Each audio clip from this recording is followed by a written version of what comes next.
Oke, assalamualaikum warahmatullahi wabarakatuh semuanya. Waalaikumsalam warahmatullahi wabarakatuh. Selamat pagi, salam sejahtera bagi kita semua. Saya harap adik-adik saya di sini sehat selalu dan selalu semangat untuk belajar dan menerima ilmu setiap harinya supaya jadi lebih pintar dan membuat orang tua kalian bangga kepada kalian. Gimana kabarnya? Sehat semua? Sehat. Alhamdulillah. Oke, sebelum kita masuk pelajaran, tak absen dulu ya siapa aja yang hadir. Oke, ini penting buat kita administrasi sekolah. Karena absen itu sangat mempengaruhi terkait kenaikan kelas kalian. Jadi jangan sampai kalian tidak hadir satu kali pun, kalau bisa hadir terus ya. Kita absen dulu ya. Anggi Wahyu Sidubaratri hadir. Anissa Trihanan hadir. Eva Tania Hernaning Tias hadir. Fauzia Dina Rizkyani, Fiona Ananda Putri, Joel Nisi Ardani Asmoro, Lindu Henry Chandra Komara. Ini semua sudah ada semua ya, alhamdulillah kan ternyata benar-benar sehat. Jadi saya turut senang, ternyata tidak ada satupun yang kurang dari kita. Oke, sebelum saya masuk ke pembelajaran, saya mau nanya dulu nih ke adik-adikku sekalian. Dulu pernah nggak kalian kelas 10, sekarang kelas 11 nih. Artinya kita sudah masuk ke tingkat yang lebih maju kan. Maksudnya kita akan membuat aplikasi yang lebih kompleks. Dulu kalian pernah nggak bikin sebuah aplikasi apapun itu? Siapa yang pernah bikin? Saya nggak pernah Pak. Joel. Dulu Joel pernah bikin apa Joel? Ke website internet sama website aplikasi. Aplikasi. Oh, itu tentang apa tuh aplikasinya? Kemarin tuh bikin aplikasi absen. Absen. Oh, menggunakan apa kalau udah tahu? PHP. Ya, Pak. Oh, PHP. Jadi memang kita kelas 10 tuh diantar kepada yang mudah-mudah dulu. Nah, berhubung kita sudah naik kelas nih, artinya kalau udah naik kelas apa? Kita akan mencapai sebuah titik yang akan menjadi pembeda di antara kita dengan orang-orang lain. Kalau kita bisa menguasai titik tersebut, kita bisa menjadi orang yang memiliki skill yang tidak akan dimiliki banyak orang. Karena yang akan kita pelajari hari ini tidak mungkin akan bisa dipelajari semua orang. Ini adalah privilege yang bisa kami manfaatkan karena membuat aplikasi Android butuh spek yang tidak main-main. Butuh spek yang tidak kentang sama sekali. Oleh karena itu saya akan memperkenalkan materi kita pada hari ini, yaitu Jetpack Compose cara modern untuk membangun Android UI. Jadi hari ini kita akan membuat aplikasi Android dengan pendekatan yang sangat modern, tercanggih dan termaju di zaman ini. Oke?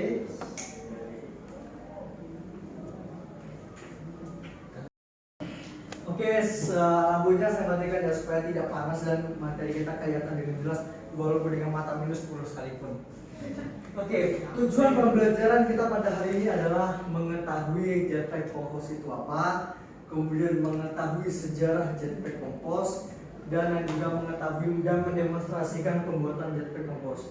Jadi hari ini kita tidak hanya sekedar teori sebagaimana yang lalu-lalu mungkin kalian alami dengan yang itu. Nah, kali ini kita akan mengetahui secara mempraktekannya secara langsung di depan mata dan tangan kosong kalian. Oke? Jadi kurang lebih 3 poin kita: mengetahui Jetpack Compose itu sendiri, sejarah, dan juga cara membuatnya sendiri. Oke, akan saya coba masuk ke materi selanjutnya. Oke, sekarang saya akan menjelaskan kepada kalian apa itu Jetpack Compose. Jetpack Compose itu sebuah tool, hanya sebuah alat yang mempermudah kalian untuk membuat tampilan Android. Itu saja. Dia tuh hanya sebuah tool atau alat untuk membuat tampilan Android. Bedanya dengan yang zaman dulu, Jetpack Compose itu melakukannya dengan pendekatan deklaratif, sama seperti ketika membuat web. Sekarang website yang framework atau library terkenal apa? React.js, AngularJS, Vue.js, Node.js itu benar, tapi Node.js itu lebih ke server side gitu. Nah, kalau front end untuk tampilan itu yang terkenal itu ada 3, React.js, Vue.js, dan AngularJS. Nah, di dunia Android itu namanya Jetpack Compose. Kurang lebih seperti itu. Jadi kita membuat tampilan secara deklaratif tanpa embel-embel atau membuat secara kosong dari nol gitu. Kita tidak seperti itu. Kita memberitakan gini, misal kita ingin membuat kotak. Nah, kita kalau membuatnya secara imperatif, maka kita bilang ini, buatlah kotak, buatlah warnanya gini-gini, buatlah gini-gini. Nah, kalau kita dengan pendekatan jet kompos, kita bisa membuatnya dengan composable. Nanti kan kalian lebih mengerti ketika mempraktekannya secara langsung. Oke, kita akan coba melihat bagaimana jetpack kompos itu sendiri. Oke, kita akan mempelajari tentang sejarah jetpack kompos. Karena setiap teknologi itu akan terus berkembang setiap tahunnya. Karena ada yang namanya conference. Bila adik-adik kuliah di sini ada Google I/O Conference, nah itu biasanya konferensi yang akan dilakukan setiap tahunnya.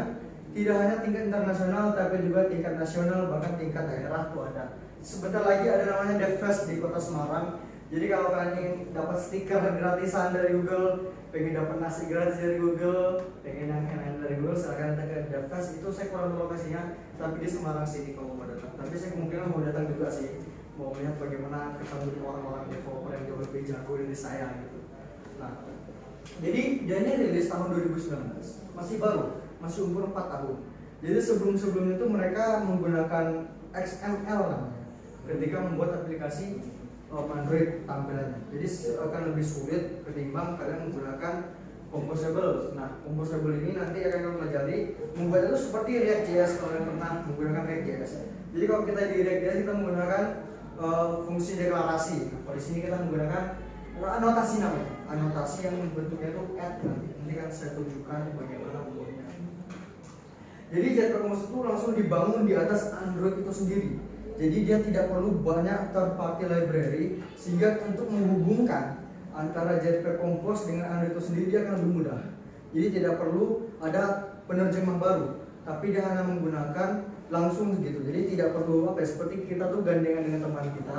Nah, kita misal kita ini punya kembaran. Nah, kembaran kita itu dia punya kelebihan dan kita punya kekurangan. Nah, otomatis dia bisa membantu kekurangan kita. Itu benar seperti itu. Tapi ini konteksnya berbeda karena ini konteksnya teknologi.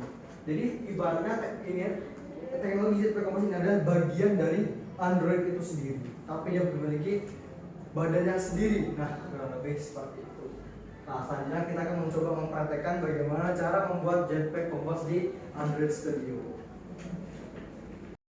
Oke, kita akan coba mempraktekkan langsung ya bagaimana cara membuat Jetpack Compose. Nah, di sini adik-adikku bisa mengunjungi website bernama developerandroid.com. Ini merupakan web app service yang menyediakan tutorial membuat Jetpack Compose. Nah, di sini akan saya coba perlihatkan karena yang utama dari Jetpack Compose atau sesuatu hal yang bersifat deklaratif adalah mereka bisa kita buat sebagai komponen. Nah, kalau di React.js kita kenal dengan komponen, kalau di Jetpack Compose kita kenal dengan composable. Nah, pertama kita akan membuka dulu Android Studio kita seperti yang ada di atas. Kemudian kita buat project baru. Nah, di sini mungkin agak tricky ya karena di tutorial yang disediakan kita diminta untuk memilih apa. Di sini kita diminta untuk memilih empty compose activity. Tapi di Android Studio paling baru pun yang saya punya itu tidak ada.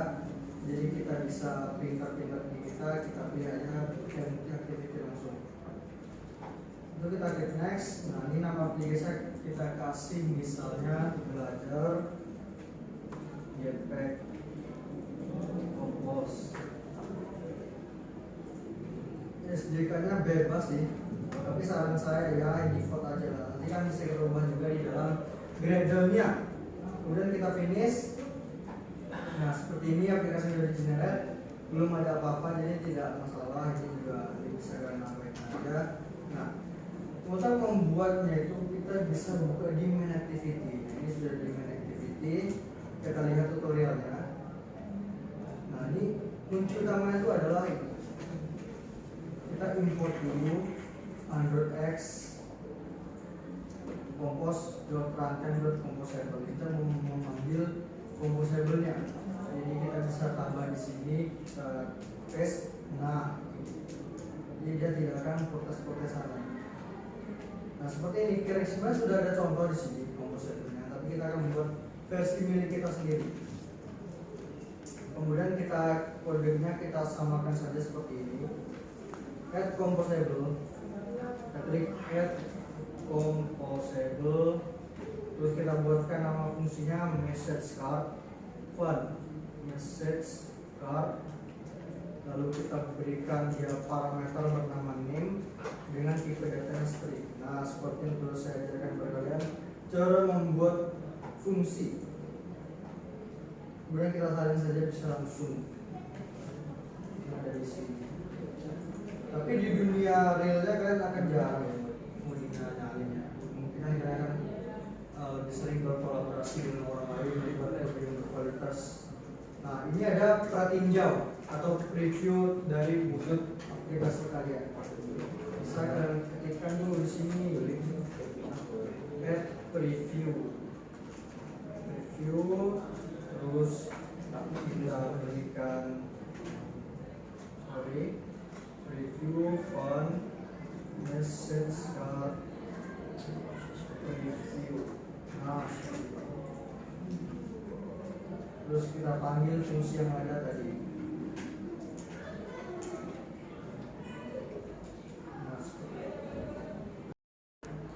Oke ya, kurang lebih seperti itu praktek yang sudah saya berikan kepada kalian. Silakan kalian tiru kodenya sekarang juga. Terus baru biasa mana biasa.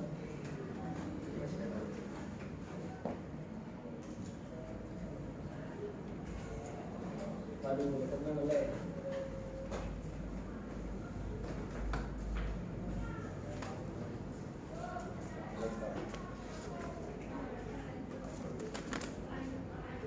Ya, kurang lebih seperti itu tuh. Tinggal kamu tambahin composable aja itu. Nah, itu previewnya aja tinggal tuh. Nah, jadi kamu tambah sesuai di atas di depan ya. Ada masalah enggak? Gimana? Ada punya masalah? Ada Pak. Gimana tuh?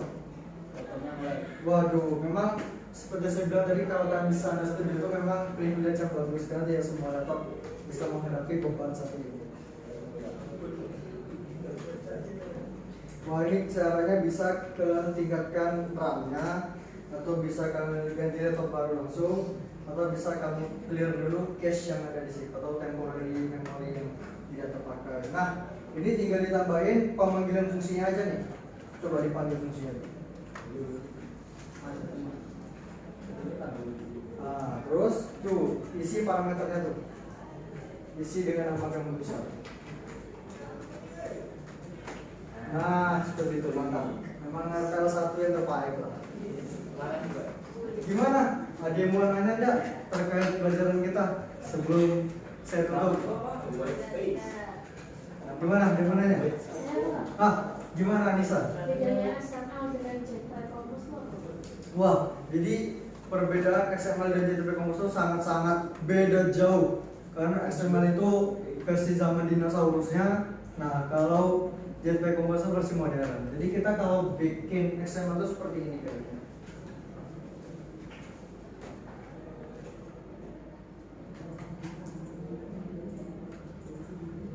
Nah, seperti ini. Jadi sintaksnya itu seperti sebenarnya mirip PHP. Kira-kira ada. Oh, tidak bagaimana kira-kira.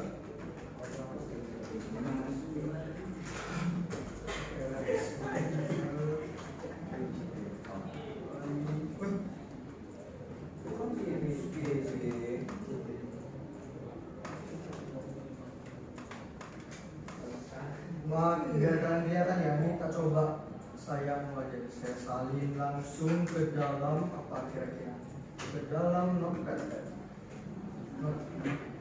Nah, seperti ini. Nah, itu dokumen sakti.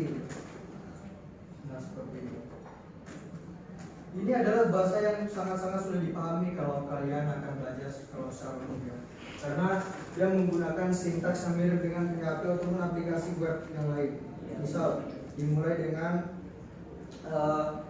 huruf panah kiri itu, kemudian tanda tanya XML. Ini PHP sekali, bahasanya sangat mirip dengan sintaks PHP. Dan kebetulan saya tuh juga tidak suka sama bahasa PHP karena bahasanya itu sangat udah tertinggal zaman, dan sekarang banyak pengganti yang jauh lebih menjanjikan untuk kalian siap bekerja besok. Nah seperti itu kan ini tidak dimengerti banyak orang nih, maksudnya apa sih, terus cara bikinnya gimana, terus perintahnya apa aja. Beda jauh dengan composable kita yang tadi. Kalau composable tuh nanti dia akan gampang karena dia mengerti kita itu mau buat apa, misalnya gini.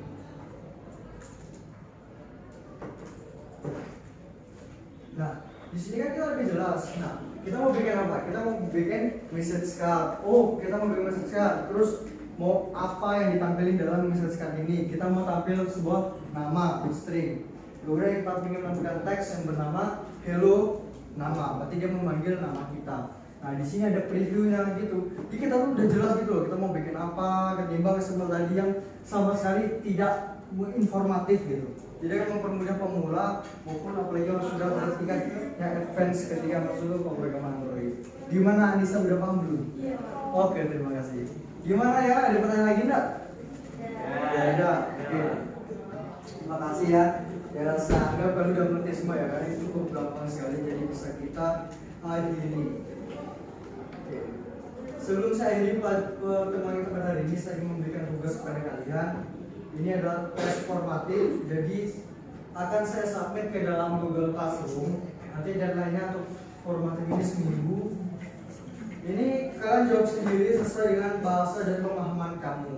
Jadi tidak harus kalian salin dari Google terus kalian paste di Word kalian atau di tulisan kalian. Jadi sesuai pemahaman kalian. Jadi kalau saya baca penjelasan lebih sesuai bahasa manusia, akan saya berikan apresiasi yang lebih.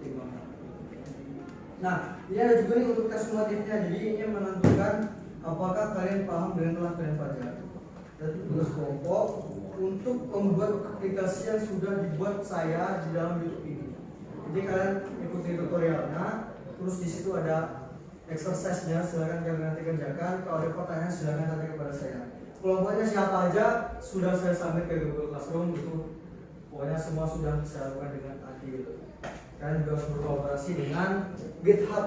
Jadi saya ingin kalian berlatih menggunakan GitHub.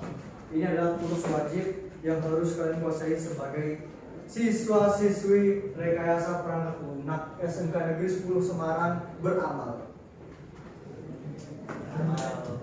Oke, sebelum kita mengakhiri materi kita pada hari ini, saya ingin memberikan penguatan lagi bahwa sekarang ini Jetpack Compose itu sudah sangat baik. Jadi kalian silakan belajar lagi Jetpack Compose. Jangan belajar XML lagi karena sudah bukan tidak perlu, tapi kalian harus tahu aja karena sekarang yang sangat penting adalah Jetpack Compose. Oke, sebelum mengakhiri pelajaran kita pada hari ini, kita berdoa sesuai kepercayaan dan agama masing-masing. Berdoa dimulai. Amin. Doa selesai. Oke, terima kasih. Wassalamualaikum warahmatullahi wabarakatuh. Waalaikumsalam.